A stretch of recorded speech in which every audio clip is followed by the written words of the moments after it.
Jim, the bugs are driving me crazy. So I'm going to try to make the Terminator bug killer thing work a little bit better. If you watched before, you saw me make this thing, and unfortunately I used super old tape, so it's all fallen off in the humidity, but it has 4 bug zapper, bug fly swatter things, and I was having trouble with the way it was wired. It worked great for a little while, and then it started pulsing. So what I've done is I've got 4 individual 3-volt transformers. So each fly swatter will have its own transformer with its own power on, good things happening, light, and that'll hopefully solve that problem. And then I'm going to take off all this failing tape, and I'm going to try to do a much better job of it with good old trusty duct tape. And then, and of course, this is built, so it really, if you didn't see how it was built before, it's supposed to sit like that, and I put a box fan here blowing that way, and that way it sucks the bugs in through the web of death. And so let's see if we can make this thing work better. Oh, wait a minute. Okay, what would happen if I got an ice chest full of ice water and circulated it through this radiator and put this somewhere in the flow of this, so it could also, while we're debugging the airflow, we would also be able to cool it. And in cooling it, I imagine we would get condensation off of the grid here, so we would also be dehumidifying the air somewhat. I think. I don't know. Seems to me like it would work. Maybe I'll try that too. But first off, I gotta fix this mess.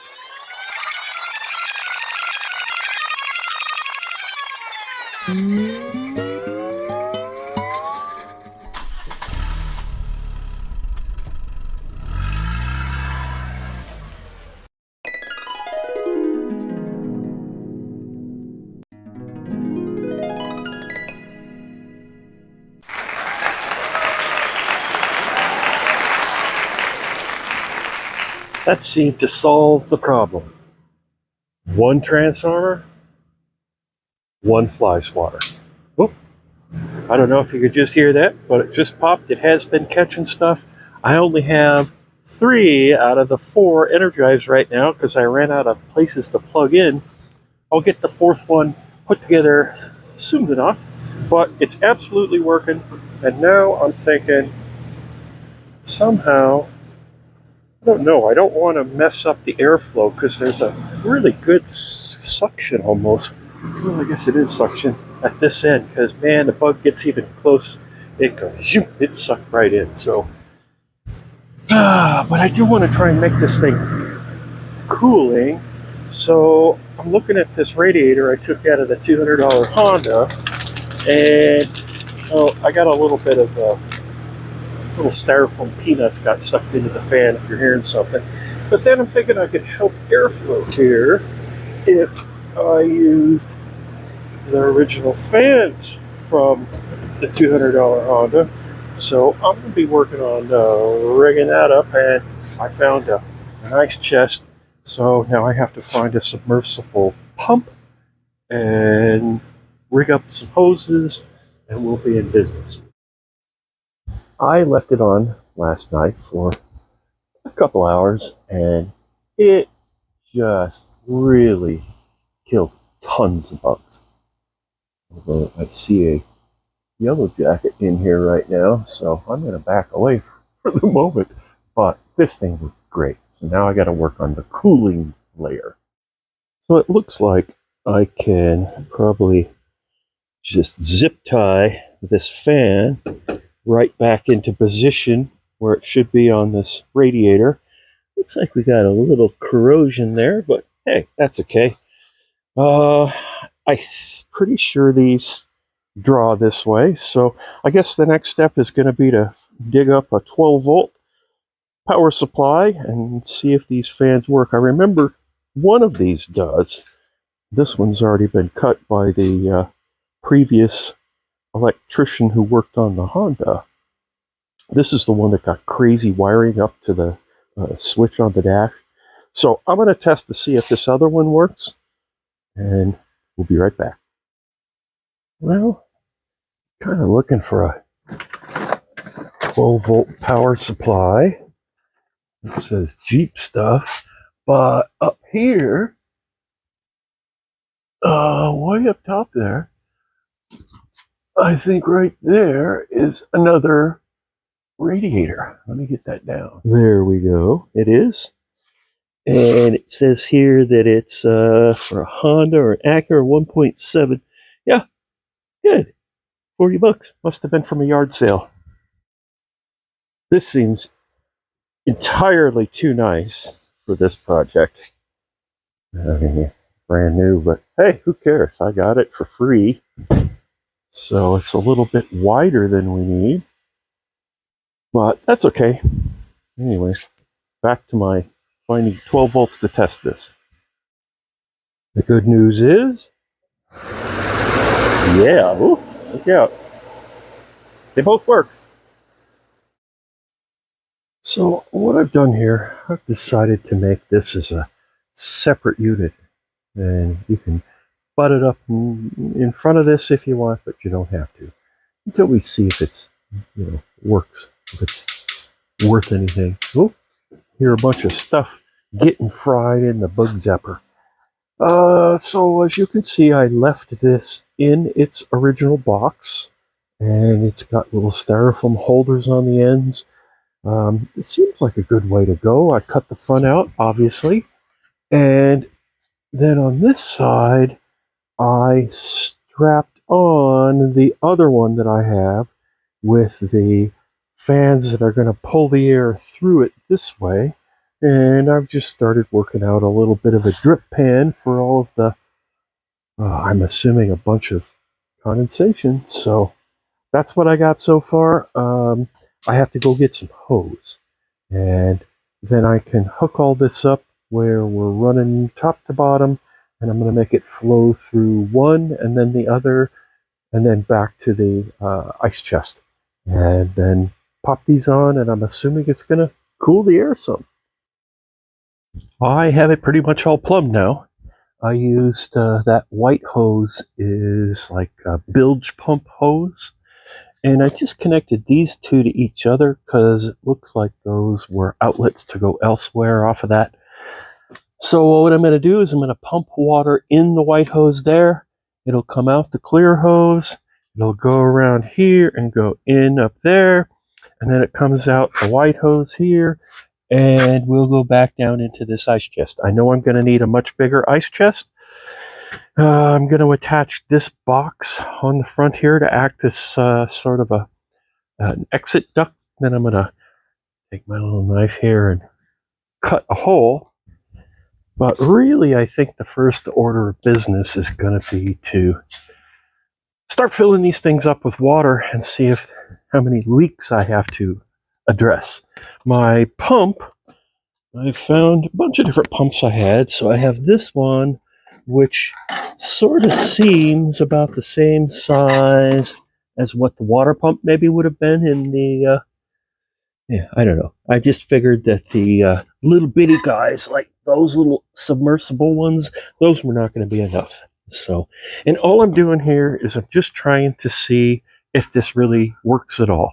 And if it does, then I'll do this a little bit better. And I'll get a larger, dedicated ice chest to do this. And again, I'm not trying to air condition this whole big space. All I'm trying to do is get something that will blow cool air out just using my junk.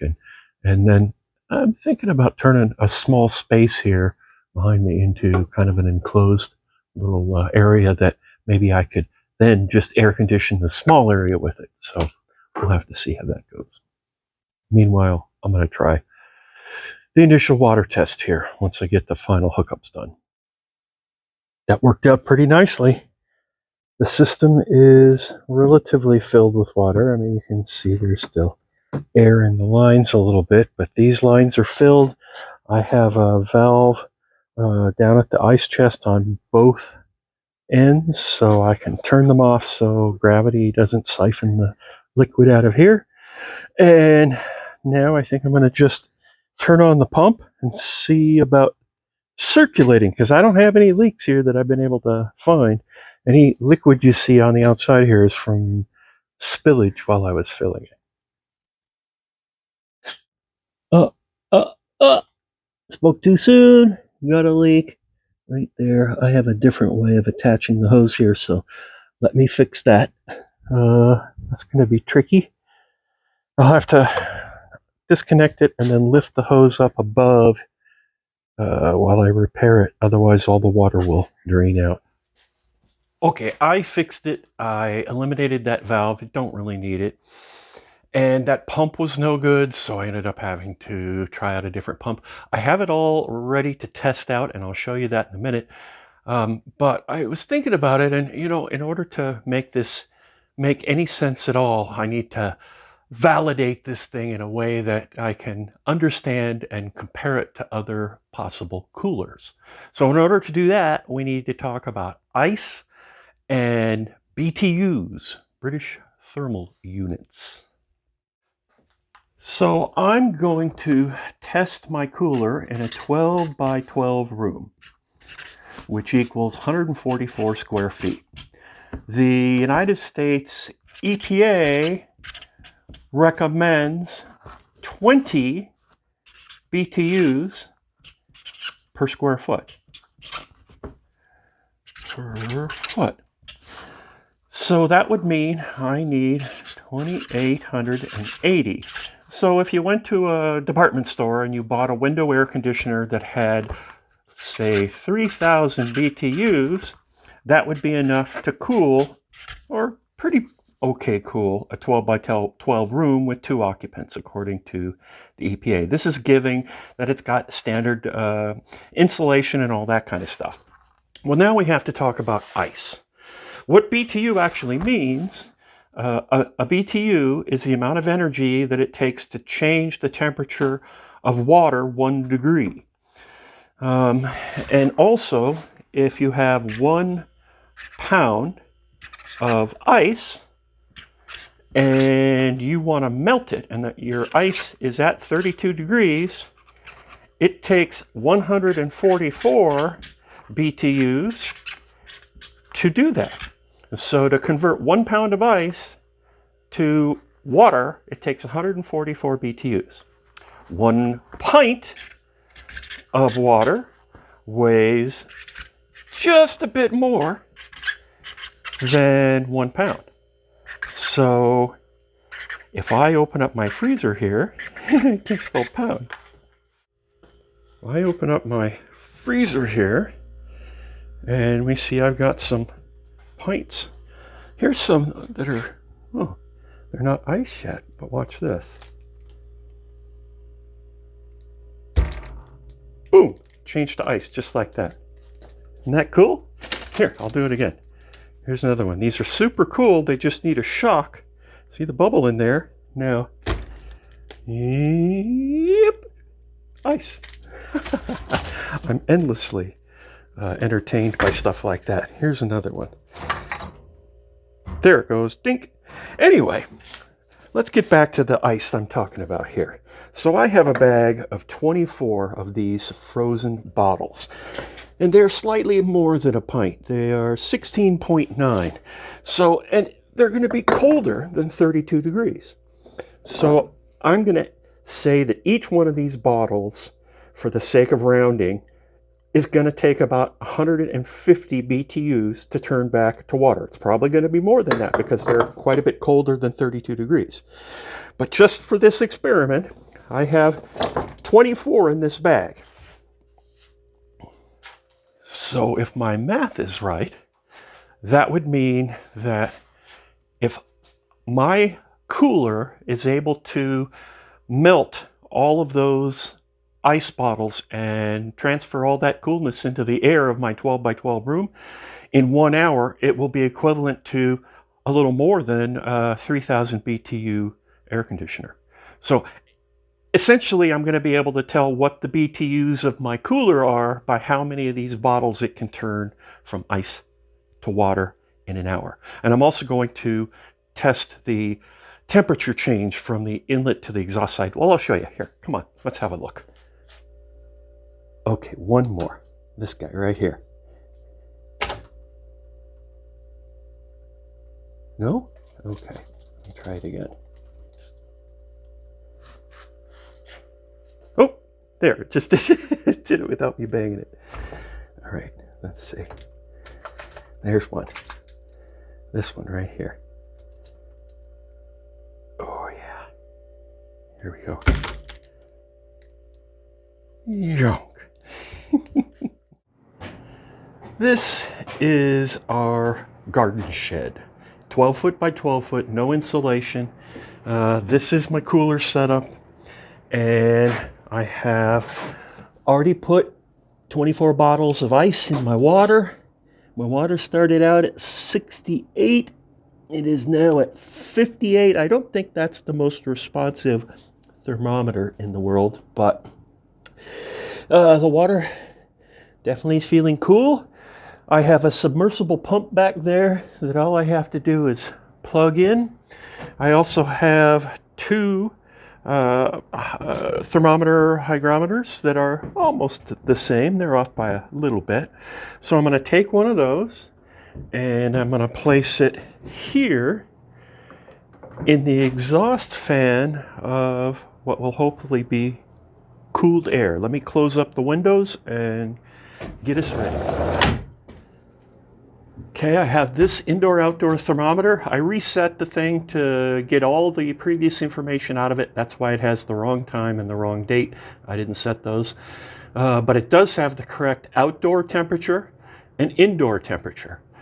So currently it is 87 inside and 80 outside.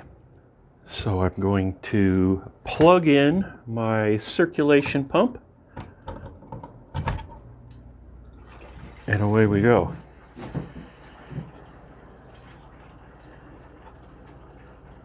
Some of the air coming out of it.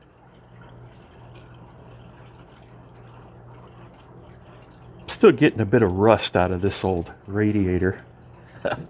I decided to power the fans when I turn them on here in a couple seconds with a battery. And then this is the battery out of the Honda that radiator and fan set came from. My $200 Honda. And I'm just gonna go right to the wires here and it'll run for a long time. And then I also have the battery hooked up to a little trickle charger, which it says right now the battery is full and it's not giving it anything.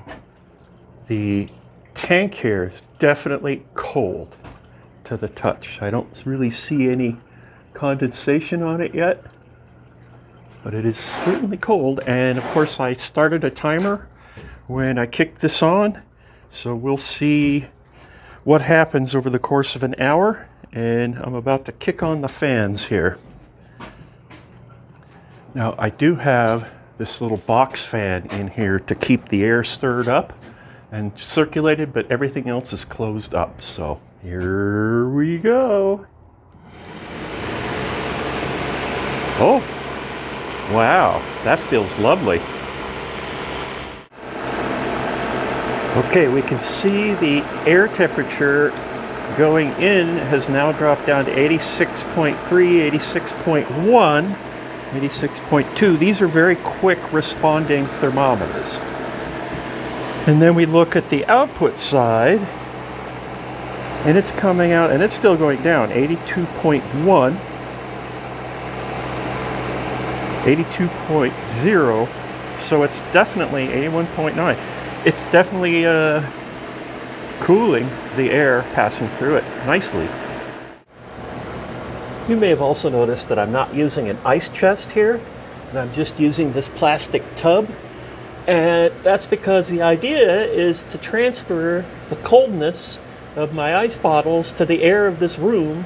So why bother using insulation? I mean, it's just radiating cold. Also, I put it up on these bags of mulch to get it up higher so the pump doesn't have to lift as far, which should improve my liquid flow rate. Okay, the air temperature coming out is down to 79.2. Nice. Temperature remains the same at the opposite corner of the room. It's only been about 5 minutes, but it seems to be working. Let's see about the ice consumption. I'll be back in about 55 minutes. I'll check on it in between, but you don't know. 15 minutes in, it's 85.8.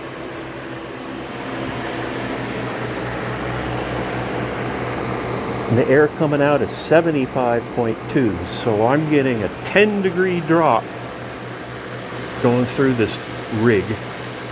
That's pretty good. Been about an hour, still 85.3 in here, and it's coming out 76.6. I think my biggest problem in here is that there's no seal, there's no insulation. I've got sun on the roof and all of that.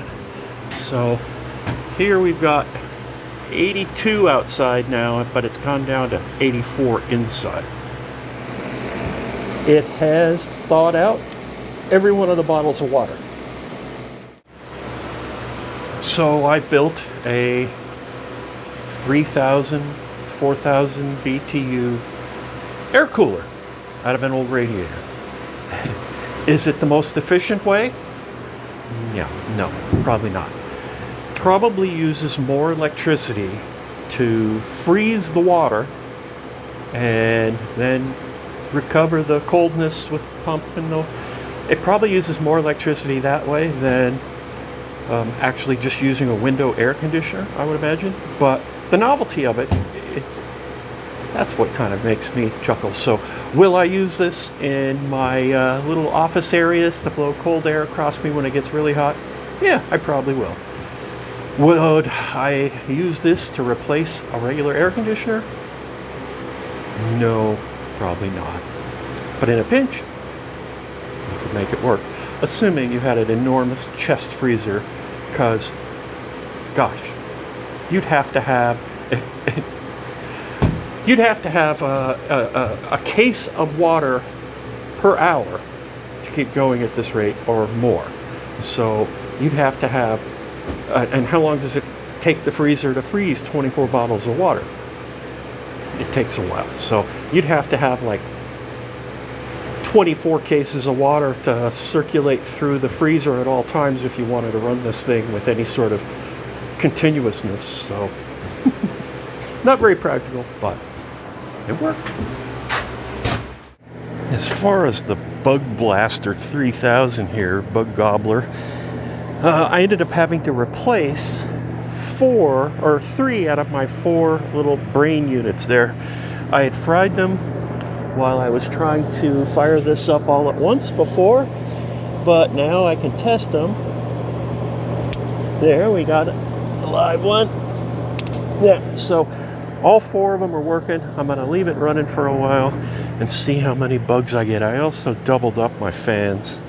I don't know if that helps or not, but yeah, I'll have to check back in a little while. I have it out here, kind of out by the forest, so it should gobble some bugs.